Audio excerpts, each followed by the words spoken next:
Hello, and welcome back to Chaotic Insights, where I break down the TV show Chaotic, and today we'll be talking about episode 19, Fearsome Fate. So grab a snack, start your laundry, and we'll dive right in. Episode summary: previously on Chaotic, we recap episode 16.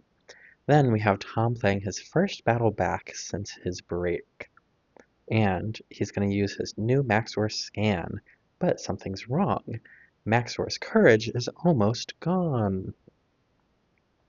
So, Christella and Clay notice that Maxor's courage is almost gone, and they port to Param to trade Von Blute's scans for information. So, Tom decides to tap into Maxor's memories to see what's wrong. He sees that Von Blute trapped Maxor, did the decomposition music, and a visit between Interest and Maxor, where she urges him to visit Nadrin. Tom then sets off to Param by himself to visit Nadrin. After setting off some traps, he tells Nadrin about the decomposition music. Then we learn Maxor is heading to the underworld because it's his only hope. And that's the episode. So, analysis. For A Fearsome Fate, it's got some pretty fear-focused imagery. Like, they really go heavy on the fear motif, if you will. So let's pick out some examples. Tom's opponent uses a creature called Serbi, which is clearly a take on Cerberus, the three-headed dog from the underworld in Greek mythology. And they don't really even try to differentiate him all that much. Like, his name is Serbi. It's a reference to Cerberus. It's the underworld fear. We see the connections. Onto Tom compares Nadrin's castle to a monster movie, which is very deliberate. He says freaky shadows, there's scary lighting, and also there's kind of a lack of underscoring here that like builds as like a long tense chord, and then we get jump scare horns. So like the underscoring is also very reminiscent of like horror movie, monster movie energy. And we also get lots of high angles on Tom during this entrance sequence, which makes Tom feel less powerful because we're like looking down at him. And then Christella uses the word yellow to mean cowardice, which is a form of like color symbolism, if you will. And also, like, you can use the word yellow to mean that, like, it does mean that, but it's like a color symbolism thing. So to me, I'm connecting it to fear because of the yellow wallpaper, which I actually haven't read in a while. So, like, who knows if that's connected? But you can also think like Green Lantern Corps. If green is to willpower, yellow is to fear, because that's what powers the Green Lanterns, and the Yellow Lanterns is fear. And so we have a through line here of yellow and fear, and it also just like means that like yellow of cowardice, and like, you know, that's fun. So we get a fun little color symbolism moment that connects to the fear and cowardice motifs. And also, we just get a whole lot of Maxor running around feeling scared.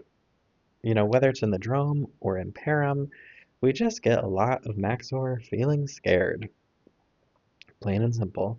And even though this episode has like a clear identity surrounding the concept of fear and cowardice, it doesn't tell a complete story. We get part of a match with two battles, lots of running, lots of Maxor feeling scared, and we learn about Nadrin and we learn about Blute, and we see Maxor decide to go to the underworld. But the only two people who like really have an arc in this episode are Christella and Clay, who learned information and then used it to get a reward. Like, we see some change there. And I guess you could say that Tom learned about Maxor and then did something good by facing his fears to tell Nadrin. So we get kind of a mini arc with him. But what really interests me is that this episode is the middle episode of like one complete story. So we flash back to episode 16 in the previously on. This is the middle episode, and then the next episode is like the conclusion. So really, it's a three-part episode, and this is the middle. And so that's why it doesn't feel like a complete story, is because it's not. You know what I mean? It's just not. It is like the middle section. It kind of follows the structure that was it kind of follows the blueprint of some of the other like two-part structures. Like think Castle Bodrin, like we start the beginning in chaotic and then we have a match to learn information and then we kind of end in Param. So that's the structure we're working with, but for some reason they decided not to give the episodes one title, even though it's a three-part story. They decided to give them three separate episode titles and space out the exposition, middle, and end over the three episodes. So this episode is really the middle section of the story, and it's all rising action. Plus, we get the cliffhanger at the end. Like, it just doesn't feel like a complete episode. Now, I wonder why they chose to do this. I wonder if they were doing like a test. Would ratings be different if instead of doing part one, two, and three, you give each episode separate titles? So you're giving the illusion that like this is just an episode and you don't need the background information? Or were the parts one and two more effective because it was a continuation of the story, right? Like you probably wouldn't just click on part three of a story. They're like, well, I should watch parts one and two. But if it just has a unique episode title and you don't know it's the third part, you might be more likely to click on it. Or I wonder if, like, maybe a part one and two is more normal, but part one, two, and three is too much. I wonder if there was some kind of rule in place where you weren't allowed to do part threes, because that's essentially like a TV movie rather than an episodic part one and two. I don't know. But that's why this episode feels like it's not a full story, is because it's not. Plain and simple. Every story has a beginning, middle, and end, and this one is the middle. But one question I do want to ask is why did they do Peyton like that? He's eating multiple hot dogs and he has stains on his shirt. And one, eating multiple hot dogs, I think that's normal. You know, one hot dog, sometimes that's not enough. Sometimes you need more than one hot dog. But the stains on his shirt, like they're really characterizing him in a way that's not especially flattering and it's not specifically relevant to the story. Like eating a snack is one thing, but they're using exaggeration to an extent that's like pushing a boundary on what I think is necessary. They are kind of playing into a stereotype around like Peyton is the bigger character in terms of body types, and they're not just saying like, oh, he's a teen boy and he has a big appetite. They're using it for the sake of comedy of like, oh, he's eating a lot. But then the grease stains on his shirt, I think, is what makes it like, I don't know.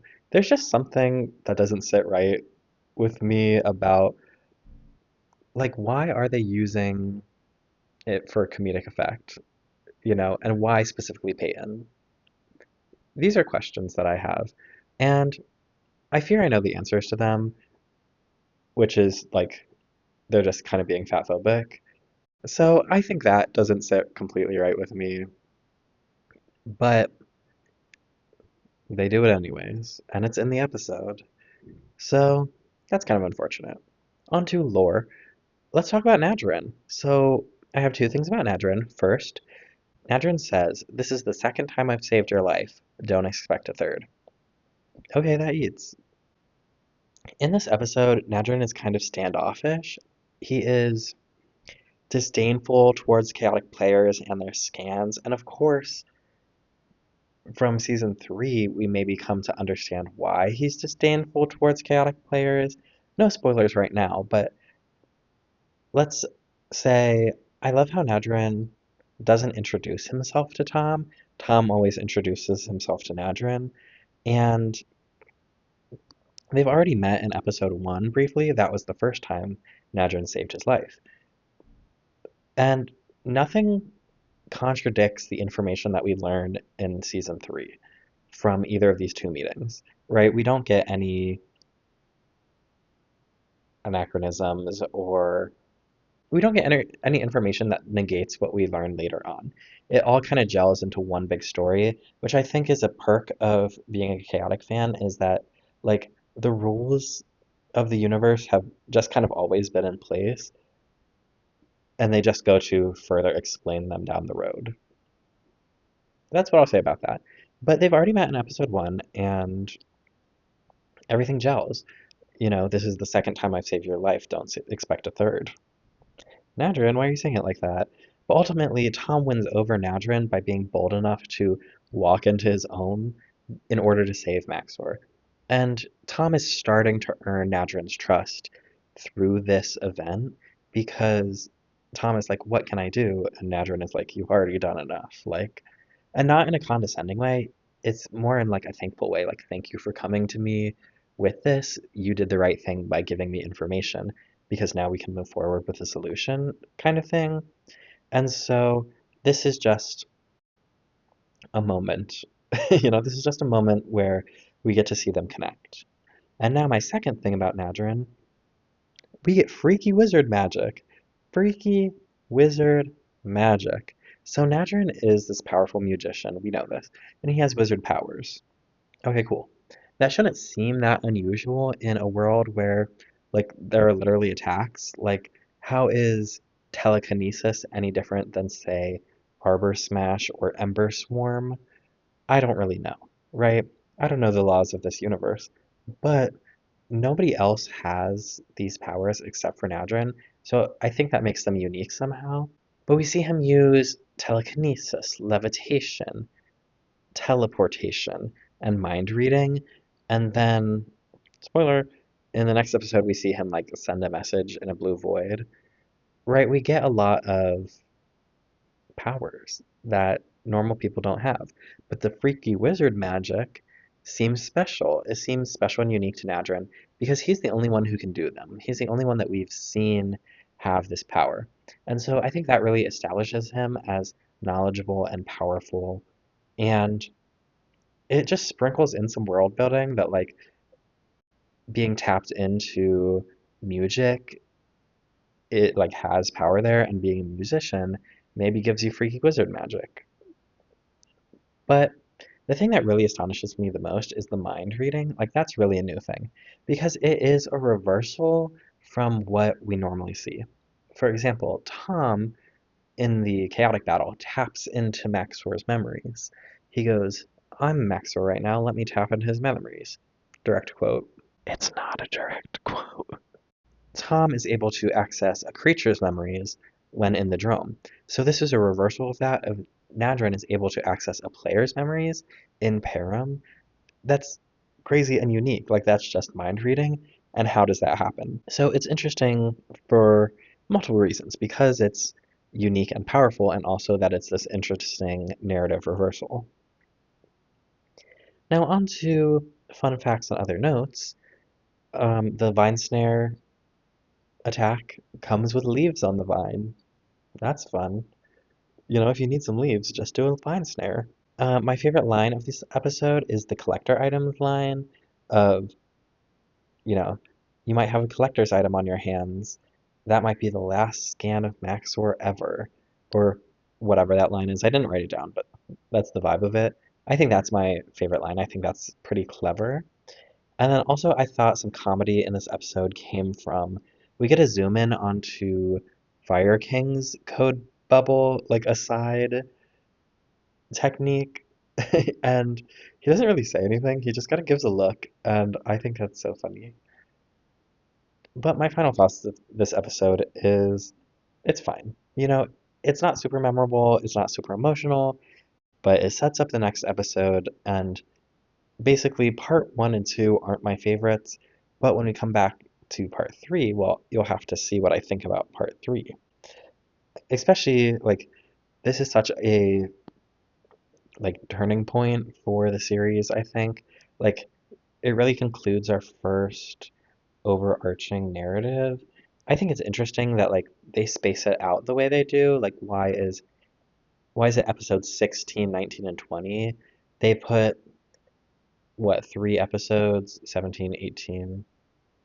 They put 2 episodes in between the exposition in the middle of this story, and maybe that's just to show that time has passed. This is taking place over a couple weeks, a couple days, however long Maxor is out there on his own. We don't know. But it's interesting and relevant and it's overarching. So I think that's interesting. Like this episode is fine. Now I'm breaking up these like episodes because that's the way that the show does them. And yeah, you'll have to come back and see what I think about part 3. So with that, thank you for watching and I'll see you next time. Bye.